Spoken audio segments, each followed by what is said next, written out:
Gemini Risings May 2023 is an incredible month for mental health breakthroughs and feeling like you're making progress with your internal world.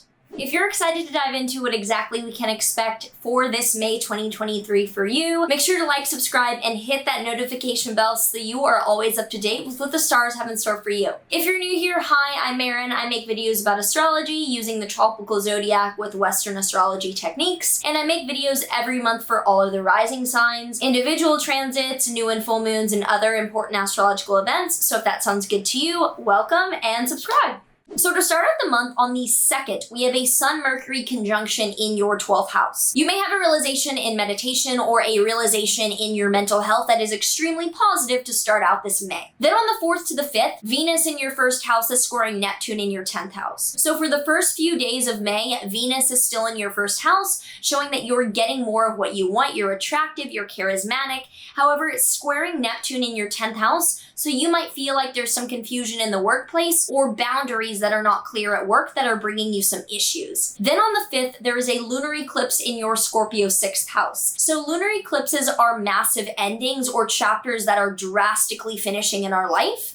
And the 6th house involves coworkers or physical health. So about 6 months ago in November, you may have started a chapter around physical health, either helping out an issue or just lifestyle-wise that was drastic, or there might have been a change in the people you work around. This is coming to an end and you are leaving that part of your life in the beginning of May. Then on the 7th, Venus enters your 2nd house of finances. So for the rest of May, there's financial abundance and more ease with money coming your way. And from the 9th to the 10th, the Sun will conjoin Uranus in your 12th house. This furthermore shows sudden mental health breakthroughs and realizing some things that are very important and life-changing around your mental health. Now from the 12th to the 16th, Venus and Mars in your 2nd house will trine Saturn in your 10th house, showing that you are working really hard for your money and you are getting rewarded for it. It is definitely a grind to make money, but in a really supportive, positive way middle of the month. And on the 14th, during that time, Mercury is stationing direct in your 12th house of mental health and mindset.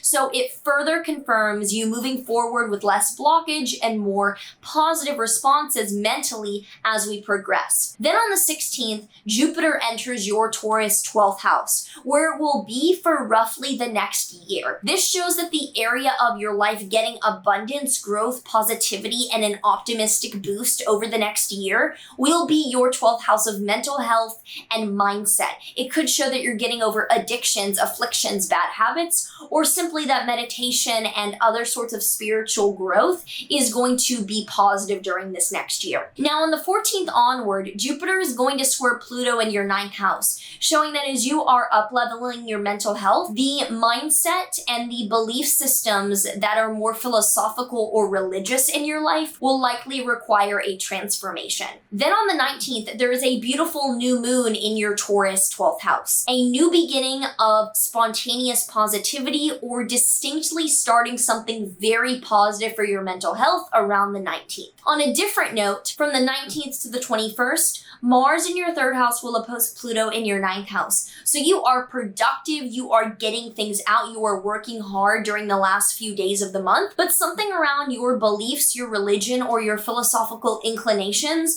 are changing and you're feeling like you need to transform. But from the 20th to the 25th, Mars is going to square Jupiter in your 12th house, showing that your mental health is much on the same page, that you are feeling better internally, even if on the outside you're having to change how you practice it. And on the 20th, during that time frame, Mars enters your Leo 3rd house, showing that you have a lot to say, write, and work on that's really positive and you're putting a lot of effort into the final few days of this month. And on the 21st, the Sun enters your Gemini 1st house, putting more spotlight on you to be more open and more verbal about your breakthroughs during the last week of the month. And we end the month from the 27th to the 29th with the Sun squaring Saturn in your 10th house, showing that as you are verbal and as you're living your truth and saying, these things that have happened to you, your job might not be the most supportive and you might have some resistance there. If you have any thoughts around what this means for you this month, do comment them down below. I would be interested in hearing how you're feeling about this upcoming May. The Oracle deck card that we have for Gemini Risings this May is I remain in balance with my emotions. So as these things are happening to you and maybe there's a letting go required or some pain or some, I don't want to say pain, but like maybe the growth of yourself is requiring you to leave some situations. Remember that these things too shall pass, emotions will come and they will go, and everything will revert to the mean. If you enjoyed this and you would like to learn more with me, I do offer daily horoscopes, weekly horoscopes, and other exclusive content at my passes link down below. You can find all sorts of courses and more extensive videos there, as well as my private readings if you want a one-on-one live session with me for your chart. Those are linked down below too. Otherwise, I wish you a very happy May and end to eclipse season, and I will see you in the next one.